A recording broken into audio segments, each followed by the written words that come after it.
Hi guys, welcome back to my channel. We are doing a Chanel double unboxing, double reveal. One's an unboxing, one's a reveal. Yes, I have a Chanel handbag to show you guys and it's pretty cool. Like, I think it's really cool. But before I dive into today's video, if you are new to my channel and you love all things luxury, if you love fashion, if you love handbags and you aren't already subscribed, then I would love if you would hit that subscribe button below and also the bell so you can be notified when I upload new videos. I upload every weekend and then I might occasionally upload a midweek video as well. Okay, so yeah, there is a Chanel handbag here and it is different. It is not a classic and I've kind of had a bit of an epiphany when it comes to Chanel handbags, and I'm going to share my thoughts with you a little later. So this handbag is going to have to wait a little bit. We're going to do this at the well, the other half of the video, I guess. We're going to do this second. Yeah, we're going to do this second. We're not going to reveal the big one first. What I do have in here is one Chanel ready-to-wear item that I wanted to reveal to you guys. So I thought it'd be appropriate to add it into this video. It is just the one. It is from 22A, which is Chanel Métier d'Art collection. And I think that this is probably one of the hottest items that was from that collection. I think it was even hotter than the handbags actually, because it's pretty iconic in terms of how it actually looks. All right. Here it is, and that's why I had to include it in this video, like not in a haul. It is yeah, when you see it, it is an epic ready-to-wear piece. Da, da, da, da. I picked out the Chanel cardigan that was in the runway, so it was a runway piece.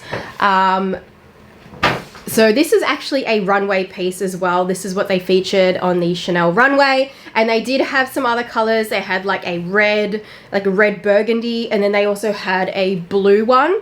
But I opted for the gray one. So this is not cheap. This is definitely not cheap. And I tend to not want to spend this on Chanel, especially because Chanel ready-to-wear does not hold its resale value. It really doesn't, and you can find them pre-loved on Vestiaire Collective always under the retail price. So I tend to not typically buy Chanel at the full retail price. However, with this particular one, you couldn't, like, it was hot. It was so hot. You couldn't get this in Australia. So the retail price is $6,600 Australian. Like, it's just so much for a clothing piece. And yeah, I kind of feel like I don't recommend doing that. But if you find that there is a ready-to-wear piece that is super hot and you really love it, and then you go and shop around and you look at the pre-loved websites like Vestiaire Collective and you see that it's selling for more than the retail price, then that's when you know that you just kind of, you know, if you really feel like it's going to be something that you might regret, then just take the plunge. I don't tend to buy ready to wear at the full price. Like, I tend to just wait until it's available pre-loved a lot of the time when it's like the high priced items, because they, like I said, they don't hold their value. But how I rationalized it was that if I were to look down the road later on, like in a couple years time, and I'm thinking, gosh, I should have got that. I should have got that cardigan. But I still can't get it at the actual, like, cheaper than the retail price because it's such a hot item, I potentially would regret it. And like, do you get what I mean? Like, in terms of epicness, like, look at that. Look at it. It is just crazy, shiny, CC's all over. It is just pow, in your face. And you know what? $6,600 Australian, less than a Chanel top handle now. It's the same, even less than a Chanel mini bag. And it's way less than buying a Chanel tweed blazer, because the tweed items are like $10,000. You know, they're very, very expensive. I feel like at that price point, even though it's not something that I typically do for clothing, I can kind of live with it. I can live with it, you know, because otherwise, you know, what was I going to do? Just buy a Chanel bag at that price point? I'm not really vibing the Chanel classics at the moment. So like even the mini flaps. So I kind of felt like, you know, this is really unique. This is me. I love something that's really unique and cool and edgy, and that is totally what this cardigan is. It's got the Chanel detailing on the buttons as well. It's more incognito because it's in the black. It's not like over the top as a button, but you wouldn't want it to be an over the top button when you've got these Chanel logos plastered all over your cardigan. One thing that you might not notice though, if you're not as familiar with the cardigan, is that it actually doesn't have any CCs on the back. It's totally naked, but it does have them on the arms and it does cross through to the back. The other thing is that these are actually not sewn on CCs. I had to change my arm because this is heavy. But yeah, this actual logo here is not sewn on. It's actually like kind of like an iron-on transfer, and it's like they've sort of glued all these sequins, glitters, whatever, all over like the iron-on part, and then they're just kind of shaking it off, and that's how you end up with like this kind of like look where it's like all messy sort of thing. Oh, also as well, the blend on this is actually a cashmere and elastane blend. So yeah, cashmere is good. I actually prefer cashmere than wool. However, I have bought other wool cardigans, like I've got a Burberry wool cardigan that's super soft and doesn't irritate me at all, whereas my Gucci wool cardigan is a little bit itchy because it's like a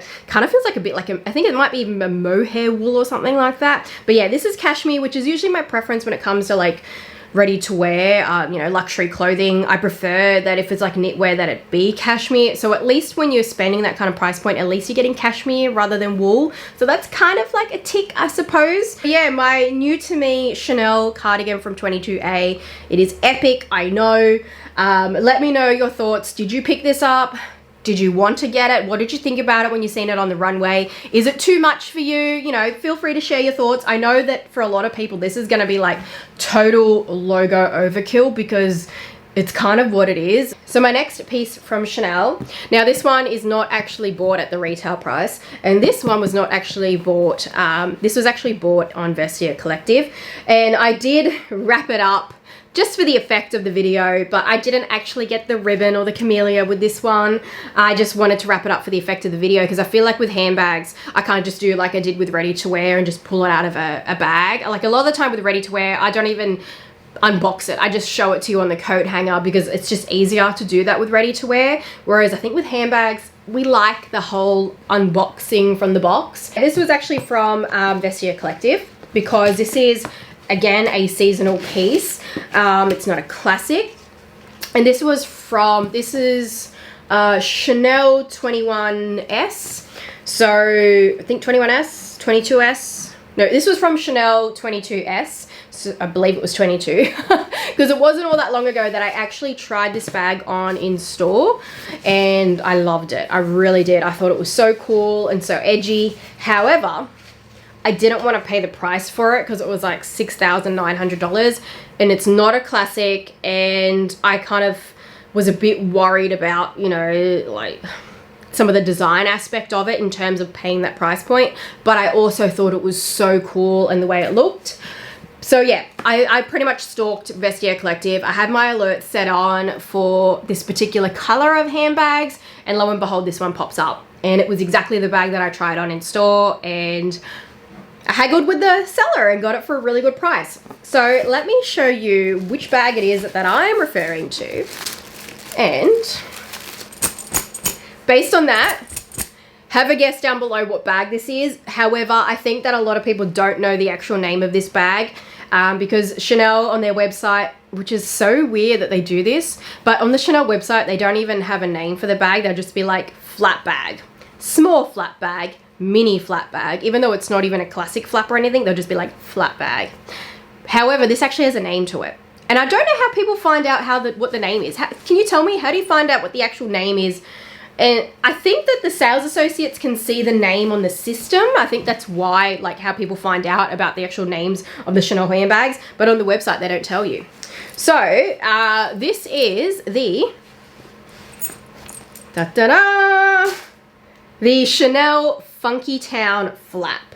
This is actually the small size. They've got a mini, a small, and a large. I think that's pretty much how it goes. Mini, small, large, like no medium. They skip the whole medium. So the Chanel FUNKYTOWN flap was from, like I said, spring summer collection.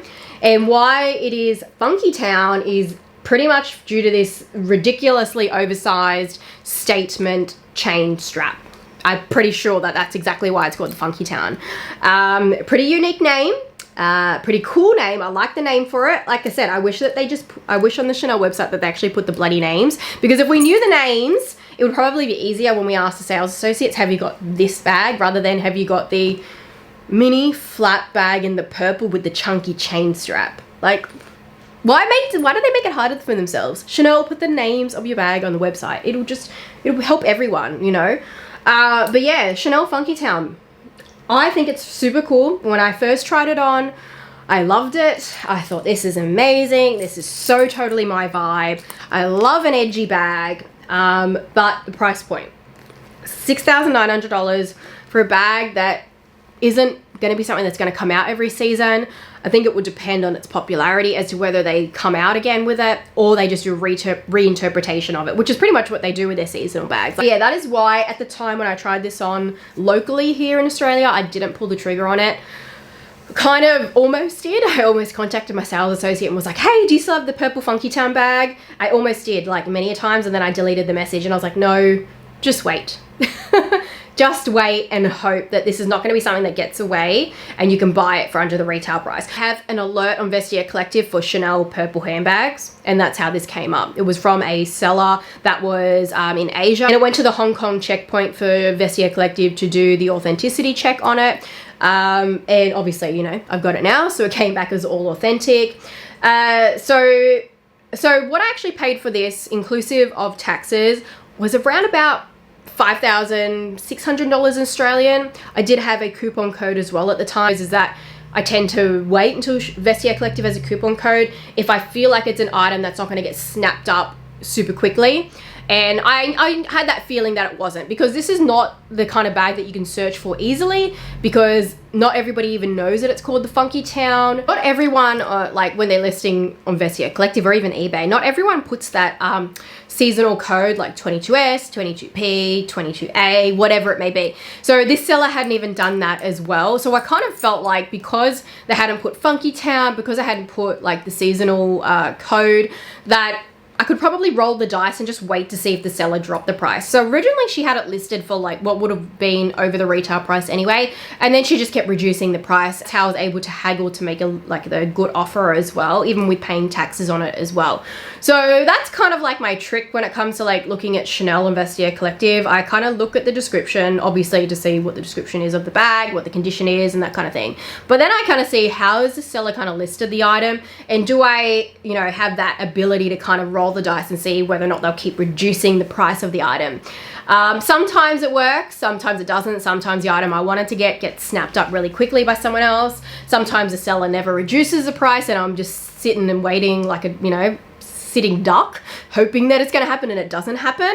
But on this occasion it did, and it has happened to me on many times when I've, you know, been able to successfully roll the dice and wait for the seller to just keep dropping the price, and then that gives me more leeway when it comes to haggling. And also I feel like maybe the seller gets to a point where they're like, I just want to sell it, just want to get this over with. Because even as like someone like who uses Vestiaire Collective to even sell items, like I could have items listed up there for ages and I'm just like, God, why won't it sell? And like I'll get offers from people and I'll accept it and they just won't pay, and that can be really annoying. So that can also be the other thing that gets you to this point where you're like, you know what, I'm just going to sell it for whatever the offer this person offers, and hopefully they pay. I didn't even want to pay the retail price for this bag anyway, so it really worked out pretty well. Worked out perfectly for me, so I'm super happy that I got this bag. Let me show you some of the features of it. It is pre-loved as well, so obviously I wouldn't be expecting to pay the retail price for this bag, but I'm glad that I saved over $1,000 on the retail price. Hong Kong, Singapore as well has a cheaper retail price for Chanel, much cheaper than what we do in Australia too, so that obviously is helpful. This bag has a pocket at the back, the Mona Lisa pocket. It is, I think it's a lambskin leather. I'm pretty sure it's a lambskin. Yep, does feel like a lambskin. There's a slight dent on the bag. The seller did mention that there was some light wear and tear. I'm not too fussed. Bottom of the bag, there's no feet, but it's all leather, quilted leather all the way around. Looks like a kind of brushed aged gold sort of hardware. And then, you know, really chunky sort of links to it. The links do have the CCs on them as well. And then you've got the leather woven through the strap, which is quintessential for Chanel, you know, how they do their straps anyway, with the leather woven through. So it's a turn lock. It's not magnetic or anything. It's not a fake turn lock. It's an actual turn lock. What I've actually got inside is my Chanel insert for my mini flap. So this is a 7 Rue Paradis insert. 7 Rue Paradis do make the absolute best inserts that you can get.